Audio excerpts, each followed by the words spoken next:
Hello, everybody. We are starting our 12 days of indexing challenge, and I wanted to make a video introducing the challenge and a little bit about how to get started with indexing. And remember that the challenge isn't about how many names you do. It's about doing a little bit of indexing every day for the next 12 days. And the reason we're doing this is our goal as a ward is to have regular family history, temple and family history experiences. And with the temples being closed, indexing is a quick way to get started with some family history and to invite the spirit of Elijah and the power of the temple into our lives. To get started with indexing, you're going to need to go to familysearch.org and sign in with just the same account that you use for anything else in the church. Okay. Then, once you're on this front page, you'll come over here to click the indexing button and go to web indexing. Okay. You'll find a page like this. I already have a couple of batches reserved for me, but you'll want to start by finding a batch, and over here we have a few settings that you can adjust to help you find the settings. You can search for easy, medium, or hard batches, or change the language. If you know a second language, it can be good to help index the records in these other languages.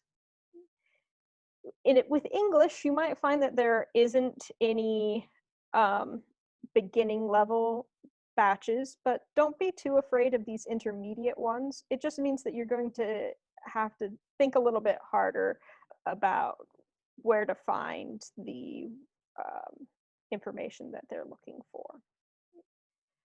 Once you choose a batch that you want to do, you can click either index or review.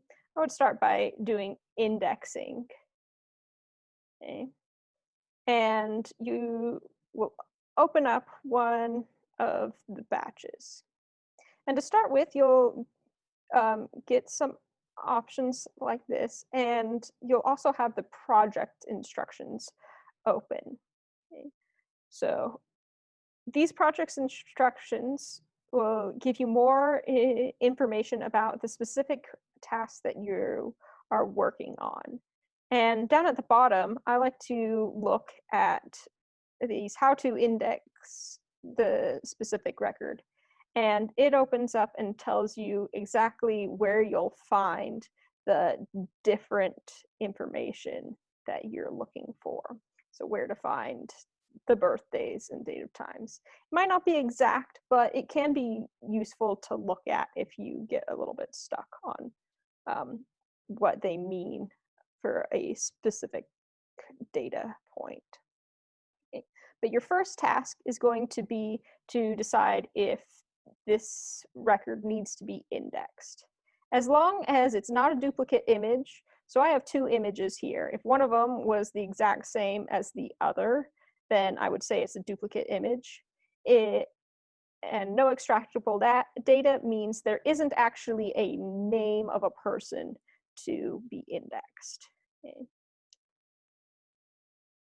Because there's two images here, I'll have to do that for both images. If you have more images, then you'll have to do it for all of them.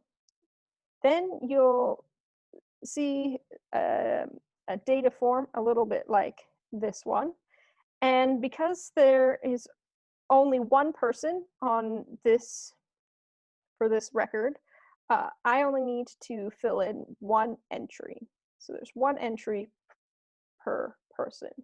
If you need to make an extra entry, you can click create entry. Okay. Because there's only one person, they've given me two images to index. So once I'm done with the first image, I can click next image, and they'll take me to this one. If you have any questions about what you're supposed to put in each different section, you can click these purple buttons to figure out what you need to put in each one. Be careful because sometimes they want you to infer, specifically like a mother's maiden name. They sometimes they want you to infer from like their husband's name what their last name is, and sometimes they don't want you to make any guesses. If you have a record like this one that has a whole list of names to do, you'll just do fill out one entry for each name on here. So here, one of these lines is one name of a person. So you only need to do one of these to meet our challenge goal. But be careful if you do have a lot, because you do need to finish these records in a certain amount of time. You can look on this main web indexing page and see that that Caribbean registration is due on December 14th. So I need to make sure to do that in 8 days, even though there's 9 different records here. So one day I'll have to double up. As you're indexing, these stars by a mean that you have to put something in this box. So if for some reason they don't have it, for example, in these records, they often don't have a name for their child. So I would have to go and click blank. So you can click on the record and click this X and it'll put a blank there, or you can use Control B.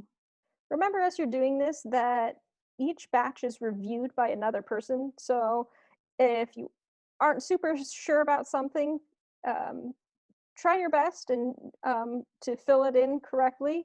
But if you make a mistake, there is someone who's going to be reviewing this. Thank you so much, everybody who is participating.